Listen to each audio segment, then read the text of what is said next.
right. So next we have Dr. Reni Elewonibi. Got it? Okay. She's an assistant professor in the Department of Epidemiology and Population Health at LSU Health Sciences Center. And she's a public health demographer with extensive experience conducting research in the United States, Africa, and the Caribbean. She's the director of Louisiana Cancer Prevention and Control Program and program director of Screen Up, a quality improvement initiative funded by the Center for Disease Control and Prevention. It provides quality improvement support to federally qualified health centers across the state to increase preventable cancer screening rates and reduce patient barriers to screening in accordance with national expert guidelines, resulting in fewer suffering and death from cancer. Welcome. Thank you so much for joining us today. Okay, good afternoon, everyone, and thank you for having me. My name is Reni, and I wear a couple of different hats at LSU, but today I'm here to present about the Louisiana Cancer Prevention and Control Program's comprehensive plan to reducing cancer mortality through strategic partnership and evidence-based interventions.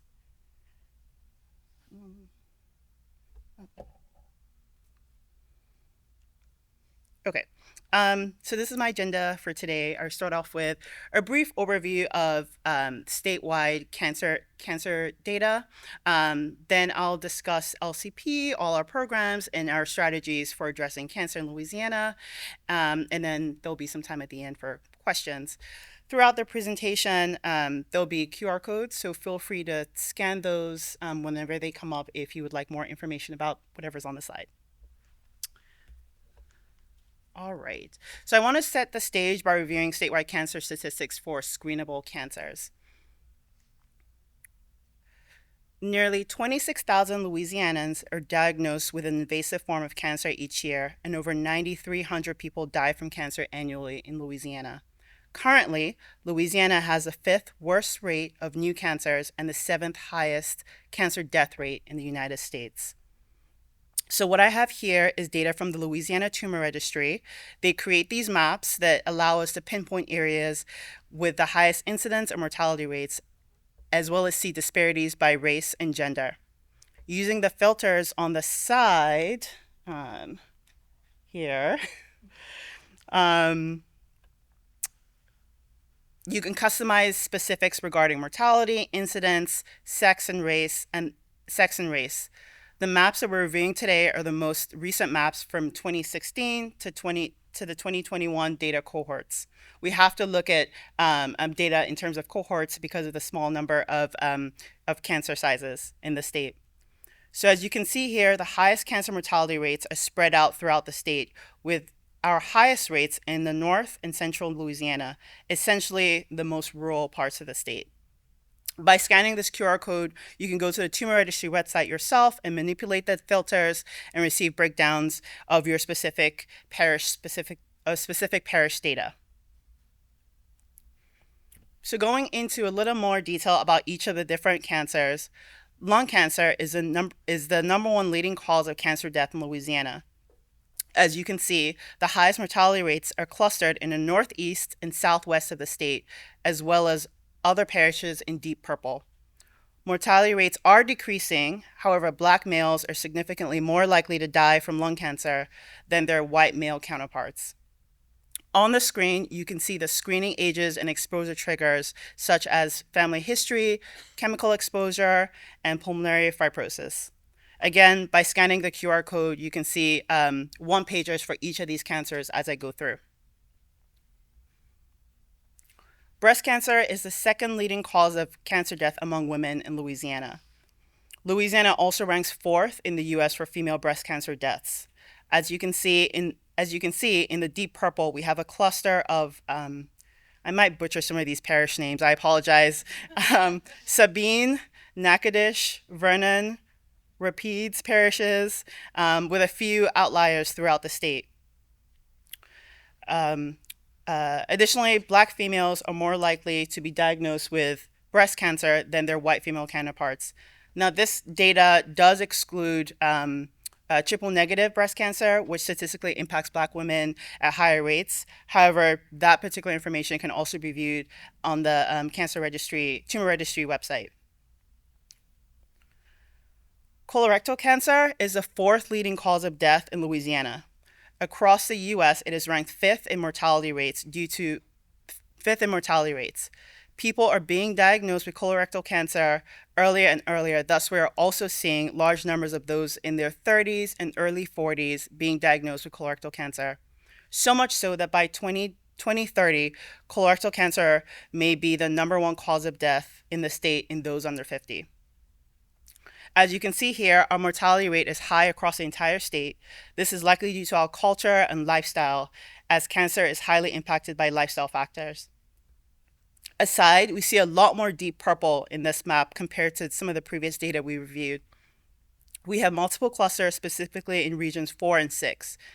Again, additionally, Black males are impacted at a higher rate than that of Black females and their white counterparts. Lastly, we have our cervical cancer mortality rates. Louisiana is ranked fifth in the US for cervical cancer mortality. Cervical cancer screening starts at the age of 21. However, HPV vaccinations can prevent cervical cancer, and those vaccinations begin at age 9. The highest mortality rates by parish include Tangipahoa. The highest incidence rates for cervical cancer are in Natchitoches, St. Landry, Acadia, and Acadia. Additionally, Black females are more likely to die from this cancer than their white female counterparts.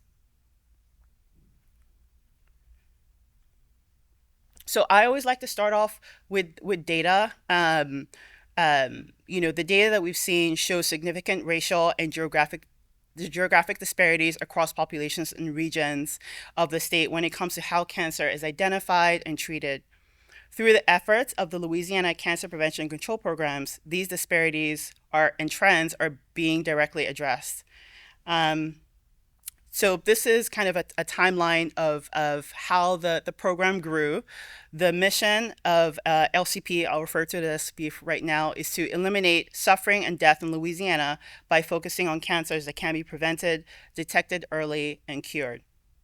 So again, this slide just kind of shows an overview of how we grew over the last 25 years. In 2021, our first program was the Louisiana Breast and Cervical Health Program, which the ACS talked about a little bit this morning. It was established to focus on screening for breast and cervical cancer, as well as providing resources and funding services. In 2003, Louisiana was awarded the National Comprehensive Cancer Grant from the CDC.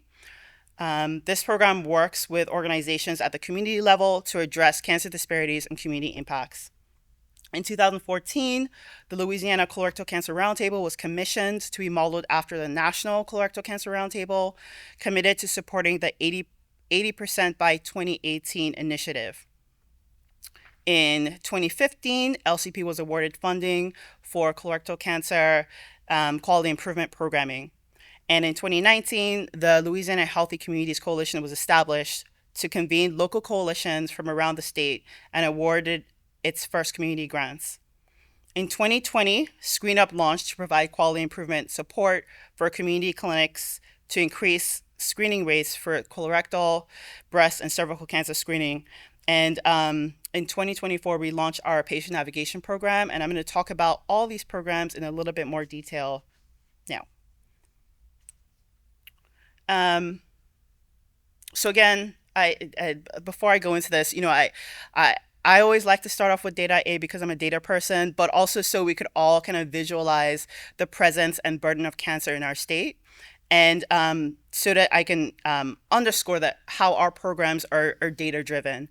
We work hand in hand with the Louisiana Tumor Registry, the Department of Health, Taking Aim for Cancer in Louisiana, the ACS, the LSU LCMC Cancer Center, among lots of other organizations, to continuously review relevant data, identify trends, and develop programming to address the most pertinent needs. All right, so the first program I want to talk about is the Louisiana Breast and Cervical Health Program.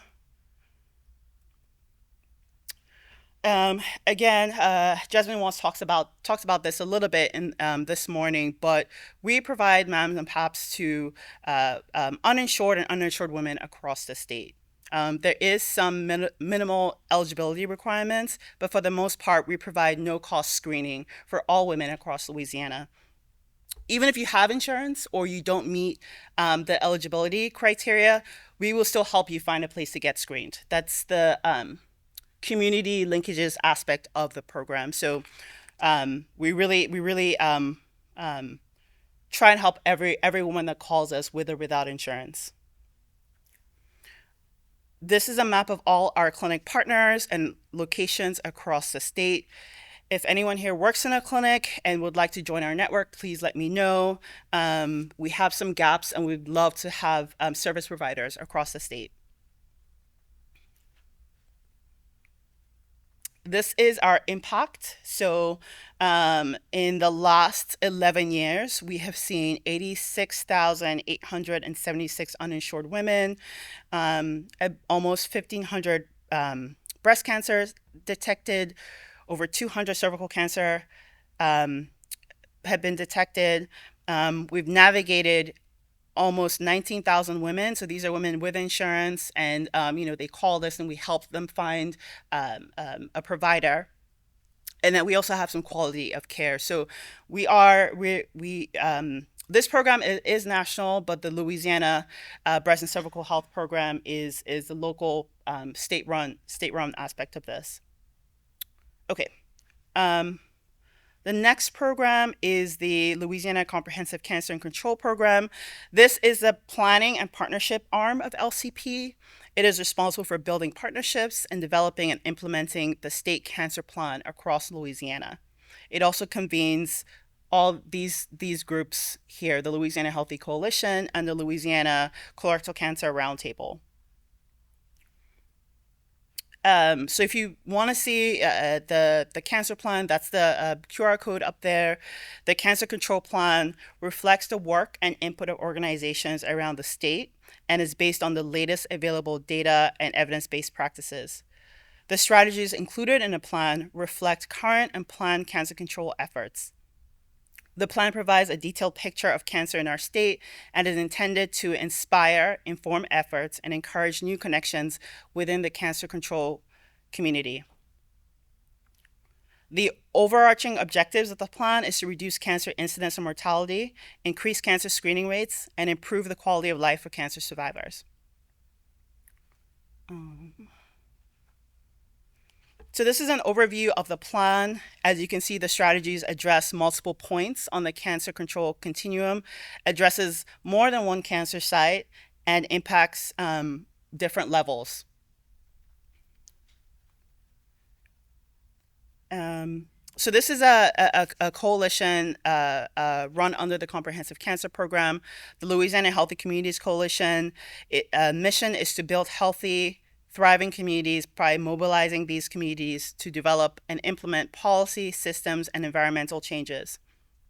LHCC is spearheaded in partnership with the Louisiana Public Health Institute and Well Ahead Louisiana, and is made up of coalitions from around the state working with local grassroots organizations to fight tobacco use and obesity in a variety of ways, from smoke-free ordinances to improvements in the built environment, essentially fighting all cancer risk factors. By implementing evidence-based research and best practices, LHCC is helping shape more health-conscious communities dedicated to improving lives and learning environments. The work of LHCC is done in a number of ways, which are listed here. Statewide leadership and connection is probably one of the most important ones. So LHCC connects organizations with local communities to leverage resources and align activities to make a big impact. LHCC facilitates monthly meetings to facilitate peer-to-peer learning and sharing project success stories.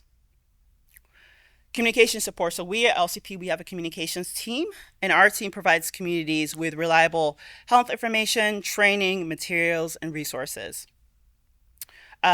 We have a Facebook page and a YouTube page that you are more than welcome to check out if you scan the QR code.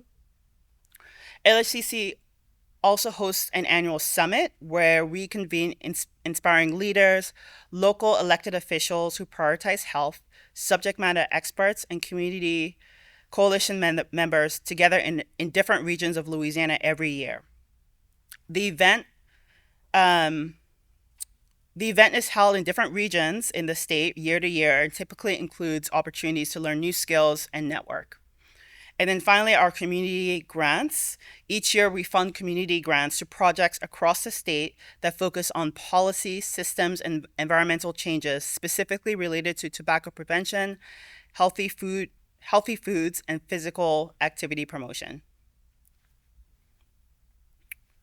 The next coalition is the Louisiana Colorectal Cancer Roundtable. This is a coalition of people and organizations tasked with identifying barriers to care, increasing statewide colorectal cancer screening rates, and promoting colorectal cancer health across the state.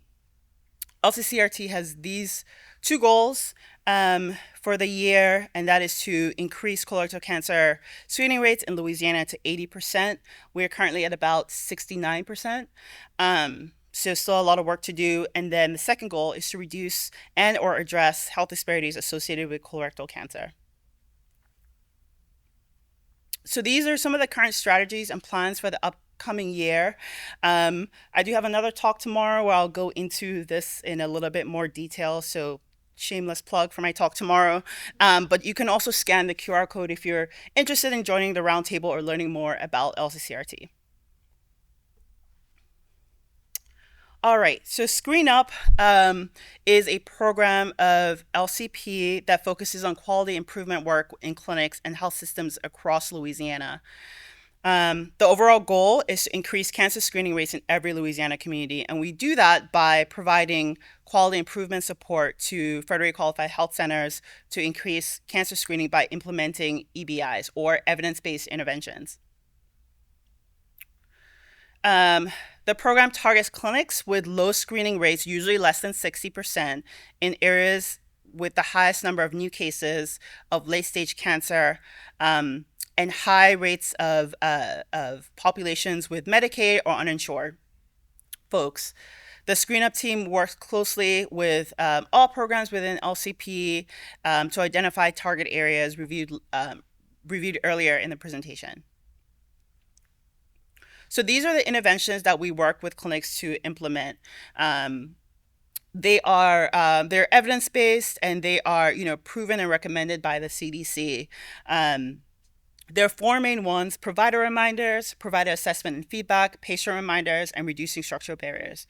So usually how it works is we'll make a connection with either with a primary care clinic, FQHC, or a hospital.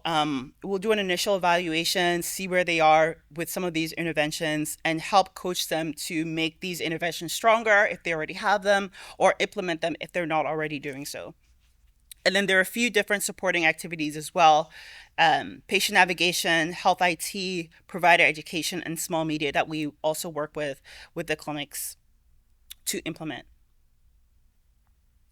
This is how we measure success when we work with clinics across the different cancers. So for colorectal cancer, we have 4 or 5 different measures that we have clinics capture. For breast and cervical, it's 3 measures each, because of course we want to make sure that the interventions that we are implementing are working and appropriate for the clinic setting that they're in. I have this slide up here again, just in case there's anyone here who works in the clinic or has partners with clinics and they're interested in this program. This is what we provide to clinics that we work with. We provide a coach or a facilitator to help implement the interventions. We give clinics a grant, of course, to implement the interventions, and we have all kinds of support: technical assistance for data, progress reports, online resources, and promoting services as well.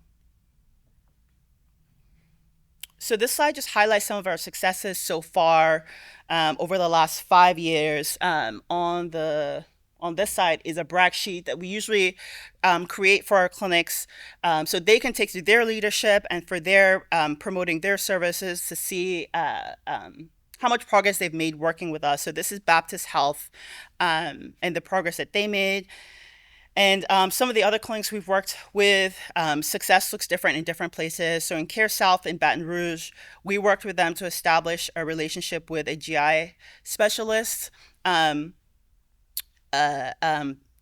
most of the patients at a lot of these FQATs are uninsured or on Medicaid. It's hard for them to get in to see a GI doc when it's time for their colonoscopy. And so we worked with Care South and a private GI to help.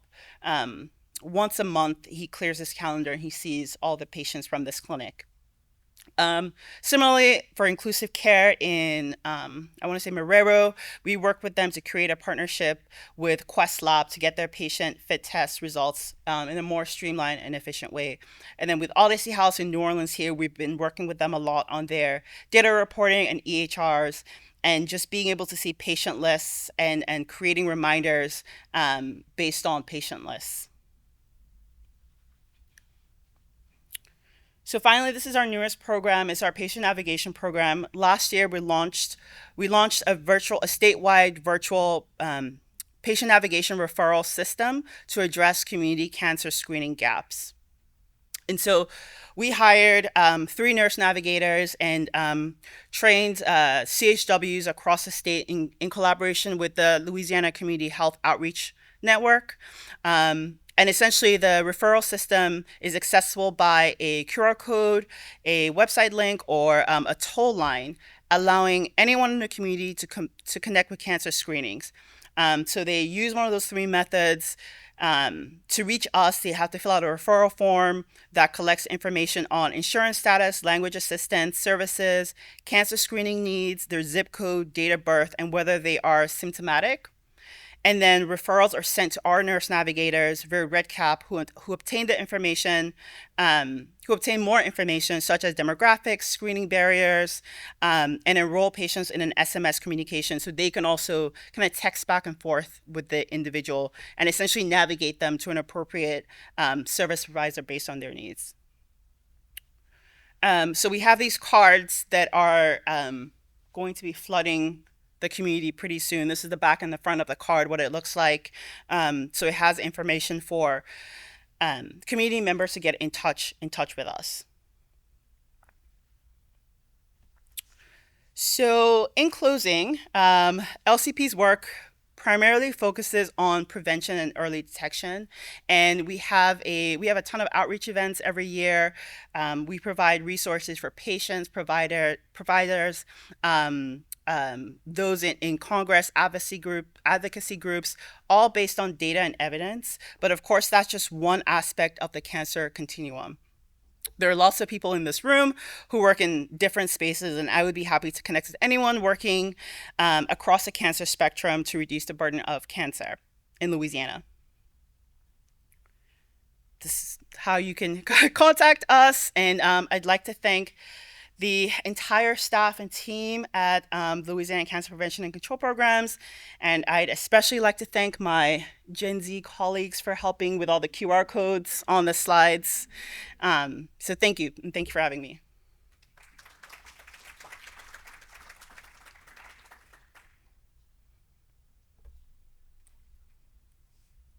All right, we'll open this session for questions.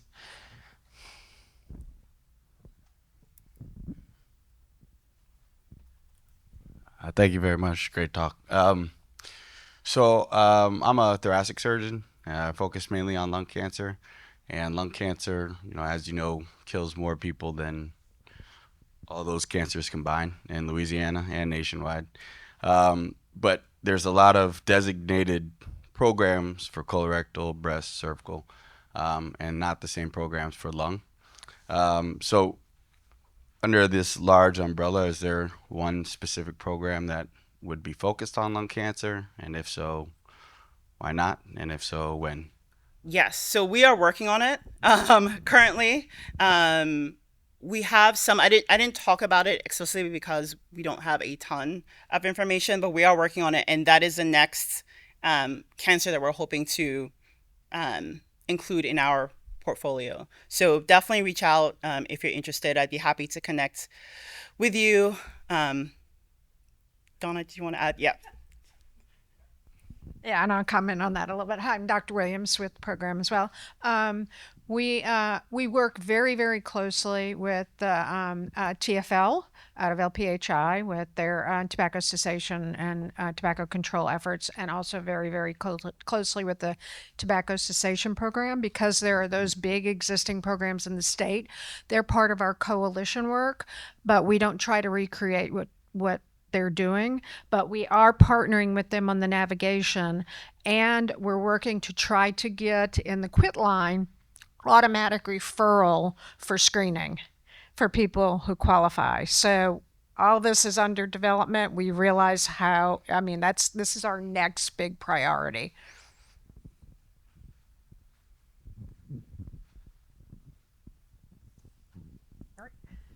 And there was I have a loud voice. Just to say, it's interesting how the previous presentation talked about all the less money that is going to be available for people to get treated when you have this mass influx of people who are screened. So it's just such a bizarre combination. And I'm just wondering what processes are currently in place that allow for someone who does have a positive finding to be referred on to further care. Positive finding for one of the cancers that I spoke about. So yeah, again, that's something our navigators are. That's why we started this patient navigation program. So our work doesn't just end at screening. We can then take that next step and help facilitate them. If it's through clinical trials or whatever that next step is. We're really trying to build this navigation program to help move people through the continuum after diagnosis, survival, everything.